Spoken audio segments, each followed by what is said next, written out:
Hello, family. I want you to consider. Imagine this.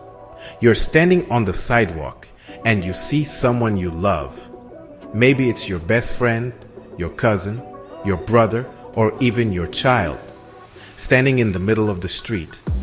They're just standing there, calm, relaxed, and completely unaware that a truck is barreling down the road, gaining speed and headed straight for them.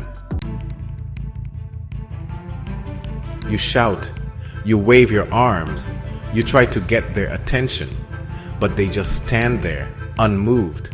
They turn to you and say, "Don't worry. The driver will see me. They'll stop.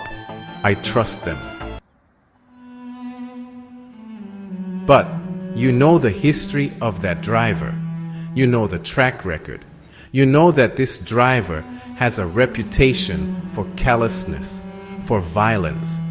You know they've run over people before, left them broken and bleeding on the road, without even stopping to look back. You know they've been in fatal fights. You know they have caused pain and destruction time and time again. Yet your loved one keeps standing there, trusting, believing that this time will be different. What would you do? Would you keep yelling? Would you rush out and pull them out of the way, even if they resisted? Would you plead with them to open their eyes and see the danger coming straight at them? You would do everything you could because you love them and you see the threat that they don't. That's how I feel right now. I see that truck and I see so many of my friends, my family, my community standing in its path, completely unaware or in denial about the danger heading their way. You see, this truck isn't new. It's been speeding down this road for centuries. From the first steps of colonizers on this land, native people were standing in the path of this truck. Their cultures were crushed, their lands stolen, and their communities decimated. When the truck came for the enslaved Africans, it was brutal, merciless, and inescapable. It dragged them from their homes, across oceans, into chains, into labor, into suffering beyond imagination. Even after so-called emancipation, the truck didn't stop. It just changed lanes. Reconstruction was sabotage. Jim Crow laws ran over every attempt at progress.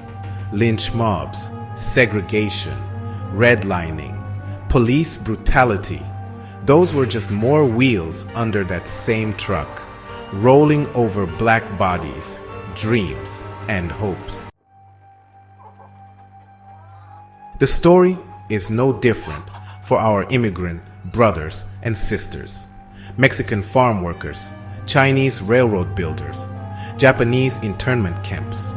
The truck doesn't discriminate when it comes to people of color. It rolls over anyone it sees as other, as less than, as a threat to its own power and privilege. And here we are, today, standing on this same road, with that same truck coming faster than ever. The driver has changed faces, changed rhetoric, but the motive is the same. White supremacy is no longer whispering in dark corners. It's sitting in government offices. It's writing laws. It's behind policies designed to roll over our voting rights, our freedoms, our very humanity. Look around. The truck is coming. It's coming for our history, banning our books, rewriting our stories. It's coming for our votes, closing polling places, gerrymandering districts. It's coming for our bodies, with laws controlling our movements, our choices, our lives. Yet, some of us still stand in the street, believing that the driver will see us and stop, believing that things will get better if we just wait it out. But history tells us otherwise. Here's the hard truth. Sometimes the best way to survive is to get out of the street. Sometimes you have to get out of the way of the truck that's determined to run you over. Africa is calling. Yes, Africa.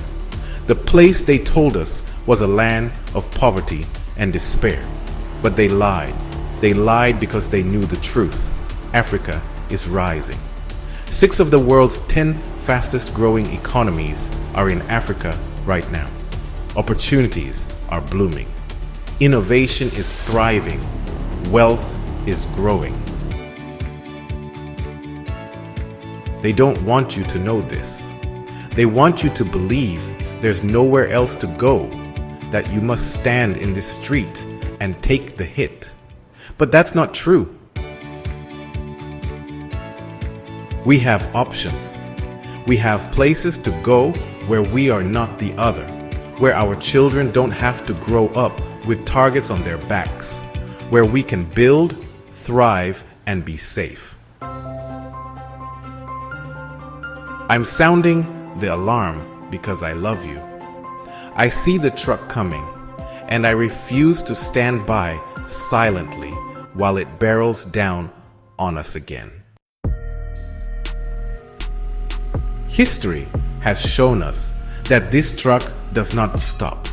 It does not yield. It does not care who it crushes in its path.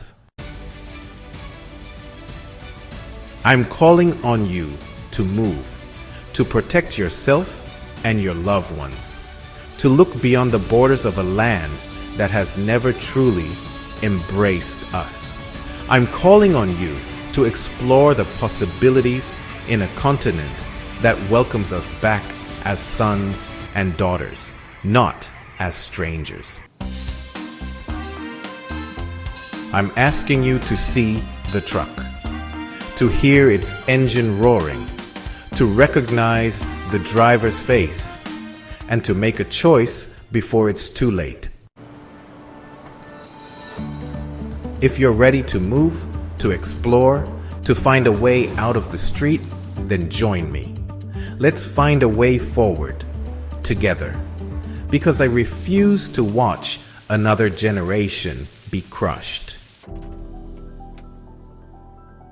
Because love doesn't stand on the sidewalk and watch you get hit.